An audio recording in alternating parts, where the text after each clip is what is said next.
Autopsia de la psique. Bienvenidos. Hola a todas y todos. Hoy viajamos al México de finales del siglo XIX, pleno porfiriato, ¿sabes? Ese periodo largo de Porfirio Díaz, muy enfocado en modernizar el país, en dar esa imagen de orden y progreso, pero claro, bajo esa fachada pues había mucha tensión social. Y una fascinación tremenda por el crimen, la famosa nota roja. La prensa sensacionalista estaba en auge. Y justo ahí, en ese caldo de cultivo, emerge una figura que heló la sangre a más de uno.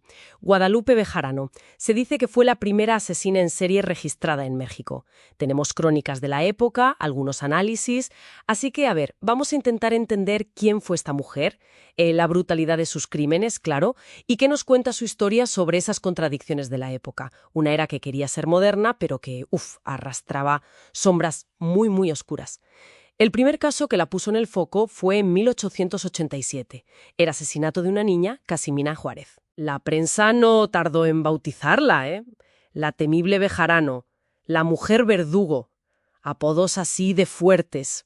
Y su método, era espeluznante. Atraía a niñas huérfanas.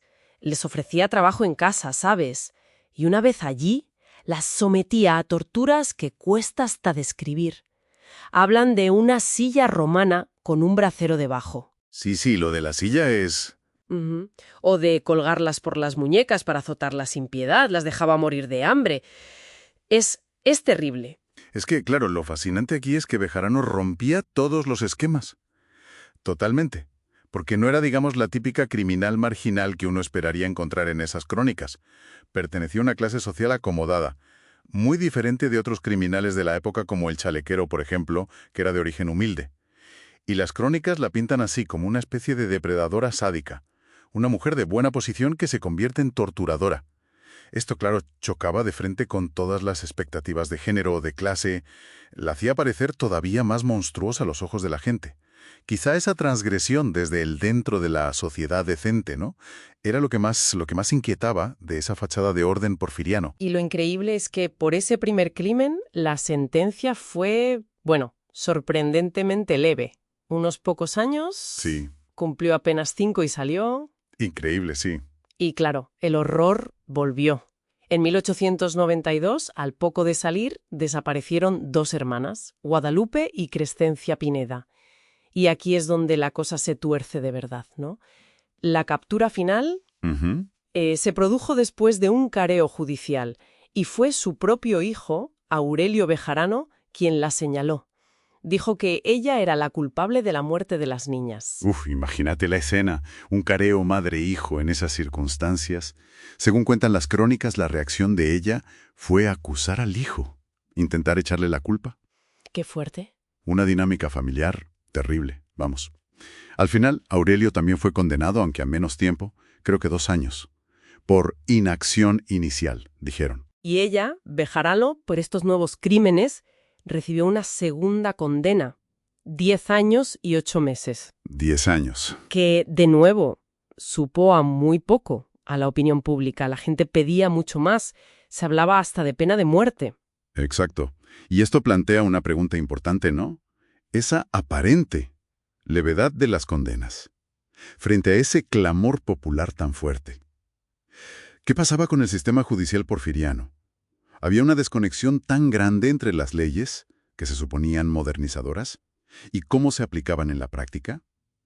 ¿O quizás era simplemente una incapacidad del sistema para manejar un caso así, que desafiaba tantas convenciones? Es como un síntoma de las tensiones de ese proyecto modernizador, ¿no? Claro. Y ante esa sensación de que la justicia formal se quedaba corta, pues la cultura popular tomó el relevo con muchísima fuerza. Aquí es donde entran figuras como el grabador José Guadalupe Posada y el editor Antonio Vanegas Arroyo, importantísimos. Sí, fundamentales. Sus famosas hojas volantes, esas publicaciones baratas con grabados impactantes que se vendían por todas partes, se llenaron con la historia de Bejarano. Grabados como Los crímenes del Abejarano, o ese que imaginaba el linchamiento del abejarano, Tremendo ese. o el que representaba el careo entre la mujer verdugo y su hijo. Esas imágenes llevaron el caso a todo el mundo prácticamente. Y no solo los grabados, también estaban los corridos, esas canciones populares que contaban historias, ¿no? Exacto. El corrido El Atemible Bejarano se hizo muy famoso. Funcionaban casi como una especie de justicia popular, o una catarsis colectiva, si quieres. Permitían a la gente procesar ese horror, ¿sabes? Condenar moralmente lo que había hecho Bejarano. Expresar esa indignación que sentían que la justicia oficial, pues, no recogía del todo. Es un fenómeno interesante, la verdad. Si conectamos esto con el panorama general, ves cómo la cultura popular a menudo interviene cuando las instituciones, digamos, no satisfacen esa demanda social de justicia o de explicación. Y paradójicamente, después de tanta fama, tanto terror, el final de Guadalupe Bejarano fue, pues, muy discreto. Muy silencioso. Murió de causas naturales, en la cárcel de Belén, antes de cumplir la segunda condena. Sí, Y cuentan que pasó sus últimos años totalmente sola, aislada, que las demás reclusas la repudiaban por lo que había hecho a las niñas. La aborrecían, dicen las crónicas. un final muy anticlimático, desde luego, comparado con la notoriedad que tuvo en vida. Pero bueno, su figura sí que quedó ahí como un espejo oscuro de las tensiones de su época, ¿no? Esa lucha entre la modernidad que se buscaba y la barbarie que seguía ahí latente. Entre la ley y la opinión pública. Y sobre todo, cómo la depravación podía surgir donde menos te lo esperabas, rompiendo esas barreras de clase y de género que parecían tan sólidas. Al final, toda esta fascinación que generan figuras como Bejarano, tanto entonces como ahora, ¿no? Con casos que nos recuerdan a este, nos deja pensando, ¿cuánto de esa atención mediática, de esa atención popular, nos dice más sobre nuestras propias ansiedades, nuestras propias sombras como sociedad, que sobre la naturaleza del criminal en sí? Es una reflexión que, bueno, quizá merezca la pena mantener ahí,